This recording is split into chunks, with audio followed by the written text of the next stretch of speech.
Henri vit dans un appartement, petit mais fonctionnel, pas de superflu, excepté les rares bibelots ramenés de leur voyage occasionnel. Il est 5 heures du matin lorsque son réveil vient interrompre le calme silence de la nuit. D'un geste automatique, il tend son bras pour faire cesser ce bruit inconfortable et s'assoit sur le rebord du lit.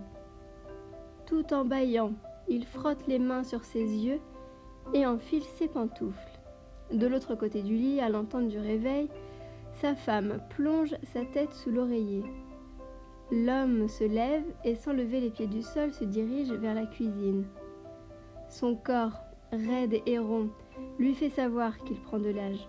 Son ventre arrondi témoigne des excès de 50 ans de vie et ses joues rouges témoignent de la place qu'a le vin dans sa vie. Le matin, il boit son café. Grâce à sa cafetière programmable achetée en réduction à Carrefour, l'homme trouve son café déjà prêt et chaud lorsqu'il se réveille.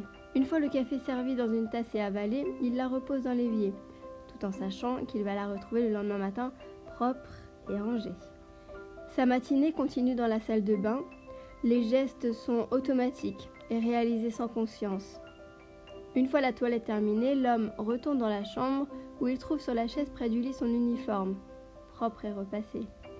Il s'agit d'un ensemble composé d'un haut blanc à manches longues et d'un pantalon bleu clair. Les chaussures sont noires en caoutchouc et le tablier, plus aussi blanc qu'au premier jour, est noué autour de la taille. Il n'a qu'à descendre un escalier pour se rendre sur son lieu de travail, sa boutique, sa fierté. Il mène son affaire depuis plus de 25 ans avec professionnalisme et fermeté. La boutique n'a jamais connu d'année difficile, les revenus sont bons depuis l'ouverture et ils sont à l'aise financièrement depuis que le crédit du local a été totalement remboursé il y a environ 15 ans. Lui et sa femme sont pourtant très peu partis en vacances, pour leur lune de miel quand les enfants sont partis de la maison et pour leur 30e anniversaire de mariage. La raison est que l'homme n'aime pas les vacances, il préfère être derrière son comptoir avec ses clients et compter la recette du jour. Aujourd'hui c'est mercredi, jour de livraison. Il est 5h30 lorsque le camion rempli de viande arrive. C'est le même chauffeur depuis des années. Les deux hommes ne sont pas amis mais aiment se lancer quelques blagues et partager les nouvelles récentes de leur vie tout en déchargeant les paquets. Il sait que les autres commerçants ne le font pas, mais lui aime aider à vider le camion. Il sait que c'est pour cette qualité que le livreur l'apprécie. À la semaine prochaine! Oui, à la semaine prochaine! Maintenant seul, l'homme méthodiquement déballe les paquets de chair et de sang. Il n'y voit pas tendre agneau, innocent veau, adorable cochon ou attachante vache. Mais quel client va aimer telle pièce et déjà, il imagine que ce sera une bonne journée. Il est maintenant 6 heures, l'heure à laquelle son employé arrive. Prune travaille ici depuis 1 an, elle y fait son alternance et sait que grâce à lui, elle va obtenir son diplôme haut la main. Elle apprécie notre boucher car il est généreux en conseils et l'attribue à de nombreuses tâches.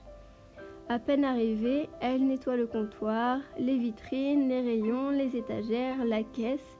Pendant ce temps, lui installe la viande crue, molle, rouge, vive sur ses étals et met en avant ses meilleures pièces.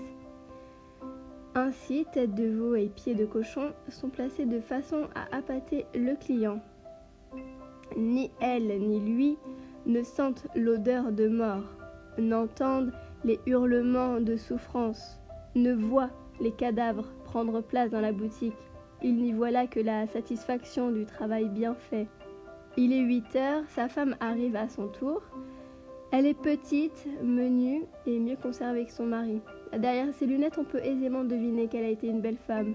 Mais le temps, la routine, les habitudes ont eu raison de cette beauté. Comme tous les matins, c'est elle qui ouvre la caisse. Le commerce peut commencer. Les clients se font d'abord rares mais réguliers. Puis, à partir de 11h jusqu'à 14h30, les gens doivent faire la queue pendant plusieurs minutes. Bonjour monsieur Henri, comment ça va aujourd'hui? Ah bah ma petite dame, on fait aller comme on dit. Qu'est-ce que je vous mets aujourd'hui? Répondit-il avec un ton enjoué et familier. Henri aime être serviable. C'est pourquoi sa clientèle est si fidèle. Il sait arrondir le prix à l'avantage du client. et donner des conseils de cuisine ou de cuisson. Il est l'expert. C'est un professionnel. Il est très fier de ça. Il ne botte jamais en touche. Il sait toujours quoi conseiller à ces petites dames qui viennent toutes les semaines, voire tous les jours.